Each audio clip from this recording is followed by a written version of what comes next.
मित्रों, आज की वीडियो में हम साउथ फेसिंग प्लॉट भी क्या आपको धन संपत्ति और ऊर्जा दे सकता है, इसके विषय में बात करेंगे।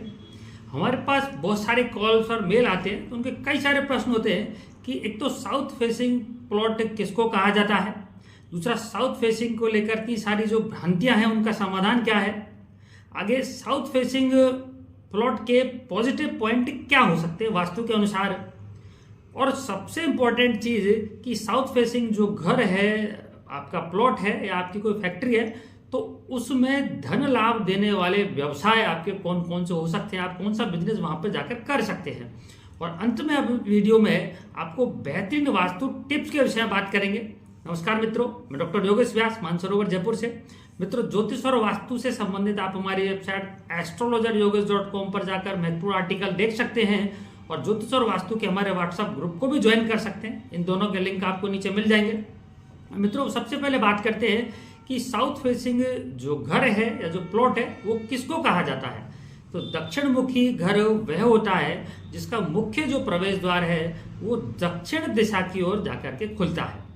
इससे आप ऐसे भी जान सकते हैं कि यदि आप अपने घर के अंदर खड़े हैं और बाहर जब निकल रहे हैं या बाहर आप देख रहे हैं, तो आप जिस दिशा में मुंह करके खड़े हैं या जिस दिशा में आप मुंह करके बाहर निकल रहे हैं, तो वो आपकी मुख्य दिशा मानी जाएगी।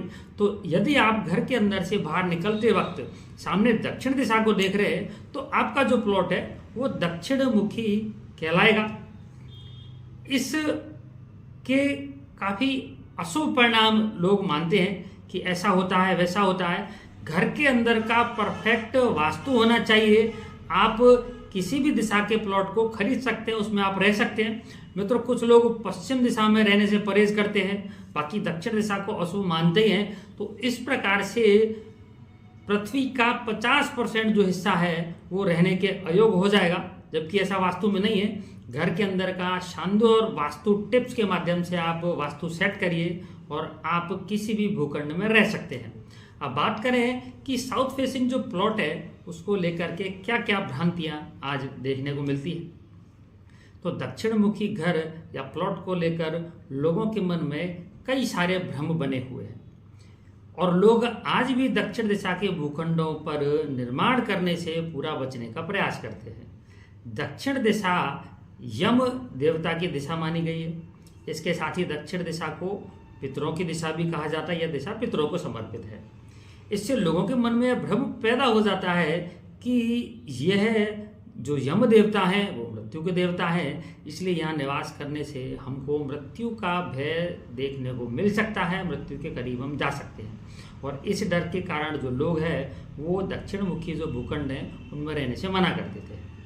एक मान्यता यह भी है कि मृत्यु भोज के समय लोग दक्षिण दिशा की ओर मुंह करके भोजन करते हैं, इसलिए भी दक्षिण मुखी घर में लोग निवास करना नहीं चाहते हैं। कुछ भ्रांतियां और भी हैं कि दक्षिण मुखी घरों में रहने से लोगों को आर्थिक नुकसान उठाना पड़ता है। कई बार परिवार के सदस्य ज़्यादा बीमार रहते हैं, संतान की उत्पत्ति में परेशानी देखने को मिलती है, संतान विकलांग पैदा होती है और यम की दिशा होने से मृत्यु की शीघ्र प्राप्ति होती है। लेकिन ये जो भ्रांतियां हैं इनमें कोई सार्थकता नहीं है। जैसा कि मैंने पहले कहा है कि आप वास्तु के प्रॉपर नियम फॉलो करिए, आप किसी भूखंड में रह सकते हैं। अब बात करें कि इस दक्षिण दिशा के वास्तुशास्त्र में कौन कौन से सकारात्मक पहलू देखने को मिलते हैं। तो वास्तुशास्त्र के प्राचीन ग्रंथों में दक्षिण दिशा को लेकर काफी पॉजिटिव पॉइंट के बारे में चर्चा आपको दिखाई देगी। यह दिशा मंगल ग्रह से जुड़ी हुई ये दिशा है। इसके कारण इस दिशा को शक्ति, साहस और धन देने वाली दिशा माना गया है। जिन लोगों की कुंडली में मंगल ग्रह मजबूत स्थिति में है, केंद्र में है, त्रिकोण में है, मूल त्रिकोण राशि में है, उच्च राशि में है, तो उनके लिए ये जो दिशा है दक्षिण दिशा का जो प्लॉट है या जो दक्षिण मुखी आप कारखाने में व्यवसाय कर रहे हैं वो निश्चित रूप से आपको सुखद परिणाम देने वाले साबित होंगे। दक्षिण दिशा में रहने वाले लोग धीरे धीरे लेकिन एक विशेष प्रकार की उन्नति को प्राप्त करते हैं। दक्षिण दिशा में अगर घर के मुखिया का आप निवास स्थान बनाते हैं तो उसको व्यवसाय में नई ऊर्जा देखने को मिलती है, व्यवसाय में तरक्की मिलती है और आय के कई सारे स्रोत भी उसको दिखाई देते हैं। मंत्र शक्ति और साधना के लिए दक्षिण दिशा को काफी उपयुक्त माना गया है। आप यहाँ पर मंत्र साधना कर सकते हैं। आगे बात करें तो दक्षिण दिशा व्यापारी वर्ग के लिए काफ़ी शुभ मानी जाती है। और बड़ी बड़ी जो बिल्डिंग है भारत देश में देखिए, आप विदेशों में देखिए, तो दक्षिण दिशा की जो बड़ी बिल्डिंग है वो सामान्य बिल्डिंग की अपेक्षा काफ़ी आपको उन्नति करते हुए दिखाई देंगी। कई जगह आपको स्पष्ट दिखाई दे जाएगा कि दक्षिण मुखी अगर कोई मकान है या वहाँ कोई दुकान है, कोई फैक्ट्री है, ऑफिस है और कारखाने इत्यादि हैं, वो अन्य दिशाओं की अपेक्षा आपको जो दक्षिण दिशा में सब बना हुआ है उनकी उन्नति चाहे धीरे से शुरू हुई लेकिन वो बहुत ज़्यादा आगे निकल जाते हैं। आप बड़े उदाहरणों को अगर देखेंगे तो दक्षिणी भारत का आप उदाहरण ले सकते हैं। दक्षिणी मुंबई है, दक्षिणी दिल्ली है, दक्षिणी कोलकाता, दक्षिणी अमेरिका का भी आप उदाहरण ले सकते हैं कि यहाँ पे जो विकास है वो धीरे धीरे हुआ। स्पीड शुरू में थोड़ी सी स्लो देखने को आपको लगी होगी, लेकिन बाद में ये काफ़ी उन्नत और समृद्ध क्षेत्र साबित हुए हैं।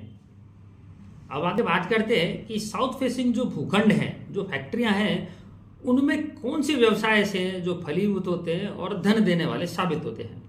वास्तु के अनुसार अगर घर सही वास्तु नियमों का पालन करते हुए अगर बनाया गया है तो दक्षिण मुखी भूखंड भी आपको सुख, शांति, समृद्धि और खुशहाली देने वाले साबित होंगे। दक्षिण मुखी घर धन और समृद्धि का एक विशेष स्रोत माने जाते हैं। यहाँ रहने वाले लोगों के अंदर व्यावसायिक गुण, नेतृत्व क्षमता आपको विशेष रूप से विद्यमान दिखाई देगी। दक्षिण मुखी घरों में अधिक ऊर्जा के कारण कुछ विशेष प्रकार के जो व्यवसाय हैं वो काफ़ी उन्नत और समृद्धि देने वाले साबित हुए हैं। इनमें से जनसंपर्क की बात करें, मीडिया से जुड़ा हुआ कार्य की बात करें, पब्लिकेशन है, पब्लिक रिलेशनशिप से जुड़े हुए कार्य की बात करें, विज्ञापन एजेंसी है, फिल्म और टीवी से जुड़े हुए व्यवसाय, इवेंट है, मैनेजमेंट है, मेडिकल है, केमिकल और सराफा का जो व्यवसाय है वो बड़े समृद्ध दिखाई देते हैं। भोजन से जुड़े हुए कार्य है, रेस्टोरेंट है, आपका कोई होटल है, चावल मिल है, गेहूं की मिल है और भोजन पकाने की जो भट्टी है, तो इस प्रकार के कार्यों के साथ ही हॉस्पिटल का जो कार्य है, जो हॉस्पिटल का जो व्यवसाय है, वो भी दक्षिण मुखी भूखंडों में काफ़ी उन्नत और धन देने वाला साबित होता है। अब बात करें कि दक्षिण मुखी जो प्लॉट है उसके प्रभावशाली शानदार वास्तु टिप्स क्या हो सकते हैं। तो साउथ फेसिंग घर अथवा साउथ फेसिंग जो कारखाने हैं उनकी दक्षिण दीवार पर आपको मंगल ग्रह का एक मूंगा रत्नों से युक्त एक वैदिक हस्त निर्मित यंत्र आपको स्थापित करना चाहिए, क्योंकि साउथ फेसिंग घरों में मंगल ग्रह का प्रभाव विशेष रूप से आपको देखने को मिलेगा और मंगल ग्रह को ऐसे घर में व्यवस्थित करने के लिए यह जो वैदिक यंत्र है आपको काफी उपयोगी साबित हो सकता है। दक्षिण मुखी घर के सामने अगर आप नीम का पेड़ लगाते हैं तो ये भी दक्षिण दिशा के दोषों को काफी दूर करने में सक्षम होता है। दक्षिण दिशा में घर का दरवाजा आने पर मुख्य द्वार पर आपको 8 दिशाओं के रत्नों से युक्त एक वास्तु मिरर का प्रयोग करना चाहिए। इसके प्रयोग से नकारात्मक ऊर्जा इस वास्तु मिरर से टकराकर वापस चली जाती है और वो अंदर घर में प्रवेश नहीं करती है। दक्षिण मुखी घरों के मुख्य दरवाजे पर पंचमुखी हनुमान जी की मूर्ति की स्थापना करने पर भी आपको काफी सकारात्मक परिणाम देखने को मिलेंगे।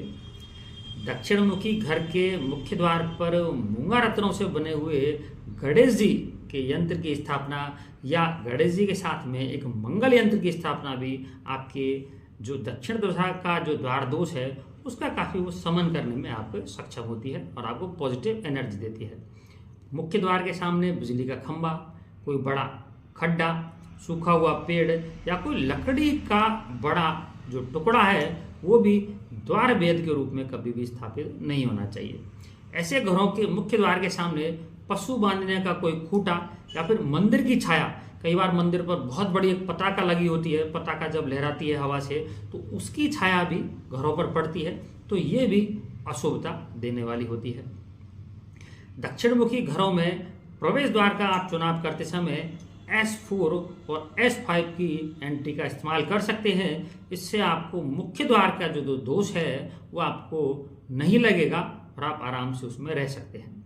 ऐसे घरों में ईशान कोण कटा हुआ, ईशान यानी कि जो नॉर्थ ईस्ट का जो कोना है, उत्तर पूर्व का कोना है, वो ईशान कोण के नाम से जाना जाता है।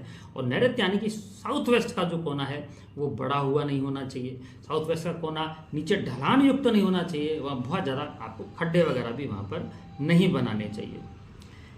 ऐसे घरों में अगर ईशान कटा है और नैऋत्य बड़ा है तो आपको परेशानी देखने को मिलेगी। इन घरों में दक्षिण दिशा में पानी की बड़ी टंकियाँ या फिर स्विमिंग पूल का निर्माण करने से भी आपको बचना चाहिए, क्योंकि जो दक्षिण दिशा है वो अग्नि की दिशा है और वहाँ पर आपको पानी की जो स्थापना है उससे आपको बचना होगा, क्योंकि ऐसा करने से आपको जीवन में धन को लेकर के काफ़ी समस्याएं देखने को मिल सकती हैं। रंगों का भी वास्तव में विशेष महत्व देखने को मिलता है, इसलिए ऐसे घरों की दक्षिण दिशा पर आपको लाल रंग, नारंगी रंग या गुलाबी रंगों का आपको प्रयोग करना चाहिए। इसके साथ ही काले और नीले रंगों के प्रयोग से आपको बचना चाहिए, क्योंकि इस प्रकार के नेगेटिव रंगों की जो ऊर्जा है वो आपके जो सकारात्मकता है घर की उसको वो कम कर सकती है और आपके ऊर्जा के संतुलन को बिगाड़ सकती है। दक्षिणमुखी घरों में मुख्य रूप से द्वार के साथ ही कभी भी आपको नैऋत्य कोण में तो सेप्टिक टैंक का निर्माण नहीं करना चाहिए, मतलब कि साउथ वेस्ट कॉर्नर में प्रॉपर तरीके से आपको मुख्य द्वार नहीं बनाना है। दूसरा, आपको सेप्टिक टैंक भी नहीं बनाना है। तीसरा, अंडरग्राउंड वाटर टैंक बनाने से भी आपको निश्चित रूप से बचना चाहिए, क्योंकि साउथ वेस्ट कॉर्नर का जो स्वामी ग्रह है वो राहु है और वो अगर एक्टिव होता है तो आपके जीवन में निश्चित रूप से किसी न किसी परेशानी को तो वो लेकर आएगा ही। इसी प्रकार से वास्तुशास्त्र में जो जल है वो धन की प्रचुरता का प्रतीक माना गया है, इसलिए इन घरों में आपको वाटर टैंक बनाना है। कोई कुआं है, कोई बोरिंग है या कोई भूमिगत अगर आप टैंक बनाना चाह रहे हैं तो इसको आपको उत्तर दिशा में बनाना चाहिए या फिर आप ईशान कोण में, नॉर्थ ईस्ट में बना सकते हैं। अगर वहाँ संभव नहीं हो पा रहा है तो आप इसको पूर्व दिशा में भी इसको बना सकते हैं। आपको कभी भी इन दिशाओं में यानी कि उत्तर दिशा में, ईशान कोण में और पूर्व दिशा में टॉयलेट और सेप्टिक टैंक बनाने से निश्चित रूप से बचना चाहिए। मित्रों, अगर वीडियो अच्छा लगे तो इसे लाइक करें, चैनल को सब्सक्राइब करें। आप दक्षिणमुखी प्लॉट में या किसी भी घर में वास्तु के इन प्रभावशाली टिप्स का जीवन में उपयोग करिए। आप देखेंगे कि निश्चित रूप से आपको सुख, शांति, समृद्धि और आयु की प्राप्ति होने जा रही है। नमस्कार, धन्यवाद।